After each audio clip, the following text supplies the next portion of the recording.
ববি হাজ্জাজ সাহেব একজন ক্লিন ইমেজের মানুষ, কোনো চাঁদাবাজি, দখলদারি, সন্ত্রাসী কোনো রেকর্ড নাই তার। শিক্ষিত মানুষকে ভোট দিবেন, এলাকার ইনশাল্লাহ উন্নয়ন হবে।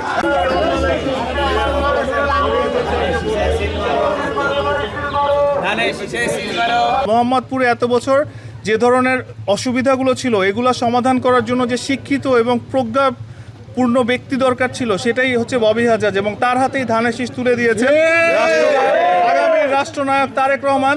জনাব ববি হাজ্জাজের হাতে এই এলাকাকে ঠিক করার দায়িত্ব দিয়েছেন, এবং ইনশাল্লাহ আমি চ্যালেঞ্জ দিয়ে বলতে পারি যে আগামী 5 বছর পর যদি জনাব ববি হাজ্জাজকে অন্য কোনো এলাকায় নমিনেশন দিতে চায়, এই এলাকার মানুষ এসে বলবে না আপনি এলাকা ছেড়ে যাবেন না, আমরা আপনাকে চাই।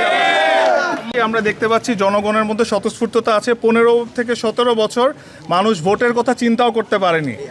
অতএব এতদিন পর ফ্যাসিবাদী শাসনের পর যখন আমরা ইনশাআল্লাহ ভোটের কাছাকাছি আসছি, যত সময় আগাচ্ছে আমরা দেখতে পাচ্ছি মানুষ তত বেশি আগ্রহ দেখাচ্ছে এবং মানুষ আবার ভোট দিতে গণতন্ত্রের পথে ফিরে যেতে চায়, এটাই আবার প্রমাণ হচ্ছে। আচ্ছা, প্রথমত ধানের শীষ শহীদ প্রেসিডেন্ট জিয়াউর রহমানের, ধানের শীষ আমাদের আপসহীন নেত্রী বেগম খালেদা জিয়ার, ধানের শীষ আমাদের আগামীর রাষ্ট্রনায়ক তারেক রহমান সাহেবের। এবং এই এলাকায়, এই মোহাম্মদপুর, আদাবর এবং শেরেবাংলানগর এলাকায় ধানের শীষের কাণ্ডারি জনাব ববি হাজ্জাজ, উনি একজন ক্লিন ইমেজের প্রার্থী। ওনার বিরুদ্ধে কোনো সন্ত্রাসী, চাঁদাবাজি, দখলদারি একটা ফোঁটা অভিযোগ কেউ যদি তুলতে পারে, আমি আমার পলিটিক্স বলেন, আমার লিগ্যাল ক্যারিয়ার বলেন, আমি সব কিছু ছেড়ে দেবো। আমি এখানে চ্যালেঞ্জ দিয়ে গেলাম, ওনার এগেনস্টে কোনো ক্রিমিনাল অ্যাক্টিভিটি, কোনো কিছুর কোনো একটা ফোঁটা দাগ নেই আলহামদুলিল্লাহ।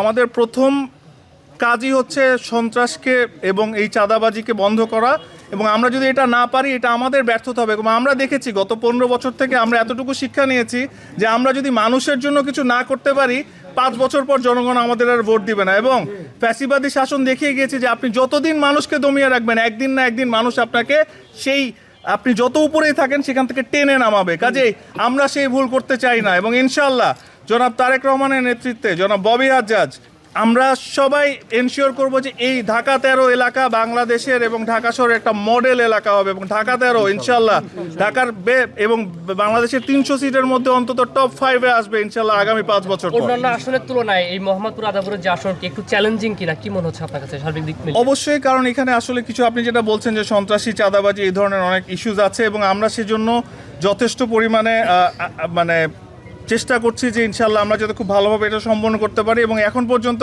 আপনারা দেখবেন যে আমরা কিন্তু নির্বাচনী আচরণবিধি থেকে শুরু করে কোনো জায়গায় আমাদের বিরুদ্ধে আমরা অপোজিশনের ব্যাপারে কোনো নেগেটিভ কথাবার্তা বলা থেকে শুরু করে কোনো কিছু করছি না। আমরা জনগণের ক্ষমতায় বিশ্বাসী। জনগণ যদি ভোট দেয় ইনশাল্লাহ জনাব ববি হাজ্জাজ ধানের শীষে ঢাকা 13 থেকে বিজয় হয়ে আসবেন।